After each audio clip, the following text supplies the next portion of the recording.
Hi guys, మీరు MPC స్టూడెంటా? అయితే ఈ వీడియో మీకోసమే. మీరు చూసింది అక్షరాల నిజం. ఎలా అనుకుంటున్నారా? క్యాల్కులేషన్ చూద్దాం ఒకసారి. ఈరోజు ఏ మంచి ఇంజనీరింగ్ కాలేజీకి వెళ్ళినా, టాప్ 10 కాలేజ్లో ఎక్కడికి వెళ్ళినా కూడా మినిమం 10 lakhs నుంచి 30 lakhs వరకు మీకు డొనేషన్ అయితే తీసుకుంటున్నారు. ఈ డొనేషన్ అంటే ఫీజు కాదు, డొనేషన్ అంటే వాళ్ళ హుండీలో వేసే డబ్బులు మాత్రమే. సో ఈ 20 lakhs కనుక మీరు డివైడ్ చేసుకొని చూస్తే, మీరు కాలేజీలో చదివిన చదువు కాకుండా ఇంటికి వచ్చిన తర్వాత 2 hours స్పెండ్ చేస్తే ఎంసెట్ ర్యాంక్ కొట్టడం పెద్ద విషయమే కాదని ఎక్స్పర్ట్స్ అయితే చెప్తున్నారు. డైలీ 2 hours కనుక క్యాలిక్యులేట్ చేసుకుంటే మీకున్న 700 వర్కింగ్ డేస్లో ఇంటర్మీడియట్ మొత్తంలో మీకు వచ్చే అవర్స్ 1400 hours. సో ఇక్కడ ఒక్కో కాలేజ్ వాడు 10 lakhs నుంచి 30 lakhs వరకు అయితే డొనేషన్ తీసుకుంటున్నారు. సో ఈ డొనేషన్స్ మనం యావరేజ్ తీసుకుంటే 20 lakhs అనుకుందాం. ఈ 20 lakhs అమౌంట్ కనుక మీరు 1400 hours డివైడ్ చేస్తే పర్ అవర్ వచ్చేసి మీకు వచ్చే కాస్ట్ వచ్చేసి 1500 రూపీస్. ఒకరోజు కనుక మీరు స్టడీ స్కిప్ చేస్తే మీరు 3000 రూపాయలు లాస్ అయినట్టే. క్యాల్కులేషన్ కావాలంటే మీరు క్యాల్కులేటర్ పెట్టుకొని చూడండి.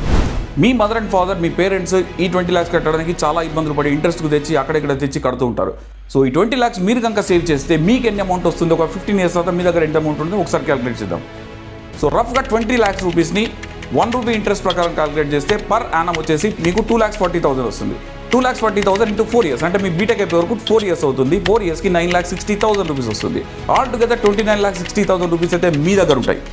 ఈ 29,60,000 రూపీస్ మీ దగ్గర కనుక ఉండకుండా మీరు కనుక అప్పు చేస్తే, ఈ అప్పు తీర్చడానికి మంత్లీ 30,000 లెక్క మీరు సేవ్ చేసినా కూడా మీకు 8 సంవత్సరాలు అయితే పడుతుంది.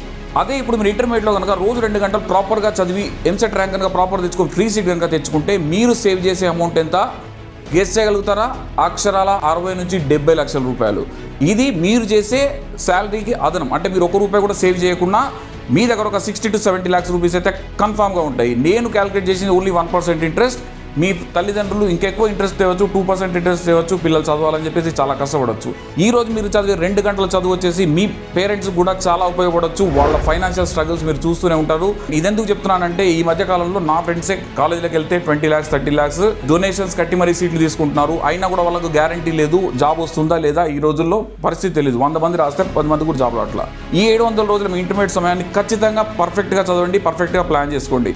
మీరు చదివే ప్రతి గంటకు అట్లీస్ట్ ఒక 1,500 రూపీస్ను యాడ్ చేసుకొని ఒక బాక్స్లో వేసి చూడండి. మీరు ఎంత డబ్బులు సేవ్ చేస్తున్నారో మీకే అర్థమవుతుంది.